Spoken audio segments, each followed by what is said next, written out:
சில காலங்களுக்கு மட்டும் நம்மளுடைய ரைட் சைடு பிரைன் பயங்கரமா ஆக்டிவேட் ஆகும். நம்ம நிறைய பேரு உள்ளங்கையை பாருங்க, மனைவி முகத்தை பாருங்க, ஏதாவது ஒரு நல்ல பொருளை காலைல எழுந்தோடனே பாருங்கன்னு சொல்லுவாங்க.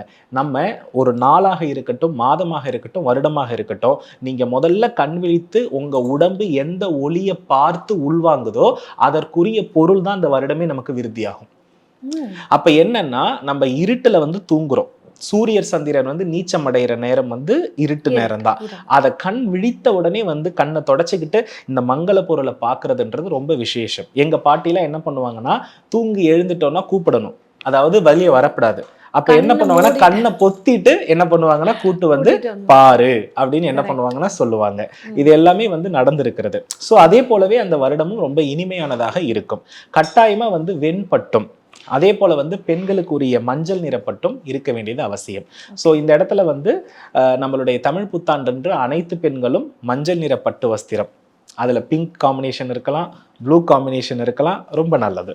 ஆனா பிங்க் தான் பாத்தீங்க அப்படின்னா ரொம்ப ஹைலைட்டா இருக்கணும். இல்லைன்னா எல்லோ பாத்தீங்கன்னா ஹைலைட்டா இருந்து பிங்க் லைட்டா இருக்கலாம், எல்லோ ஹைலைட்டா இருந்து ப்ளூ லைட்டா இருக்கலாம்.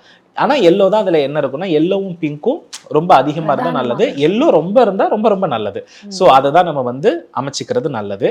அதே போல இந்த இறை வழிபாடு அப்படின்னு நம்ம கலசத்துல ஆவாகனம் பண்ணி வச்சிருக்கோம் இல்லையா, இவருக்கு சூரிய பகவானுடைய எழுந்தருளல் மந்திரம் அப்படின்றது தமிழ்ல நிறைய இருக்கிறது. கூகுள்ல டைப் பண்ணா கூட கிடைக்கும்.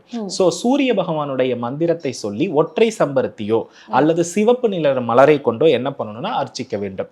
எப்போதுமே நான் வருடம் என்ன பண்ணுவேன் அப்படின்னா, மகாலட்சுமி வழிபாட்டை தான் சொல்லுவேன். வருடப்பிறப்பு வந்தா மகாலட்சுமியை வழிபடுங்கன்னு. ஆனா இந்த வருடம் ஏன் சூரிய பகவானை வழிபடுங்கன்னு சொல்றேன்னா, இந்த வருடம் பாத்தீங்கன்னா சுவாதி நட்சத்திரத்துல பிறக்குது. அது ராகுவினுடைய நட்சத்திரம். அப்போ சுவாதி நட்சத்திரத்துல சூரியன் நீச்சம். ஆனா அன்னைக்கு நம்ம இறைவனை எழுந்தருளல் பண்ணணும். சோ ஆதவனை நம்ம வழிபட்டே தீரணும். ஆகையினால் சிவப்பு மலரை கொண்டு நம்ம அர்ச்சித்து வழிபட்டோம்னா அந்த வருடம் முழுவதும் சூரிய பகவானுடைய பூரண அனுகிரகம் கிடைக்கும்.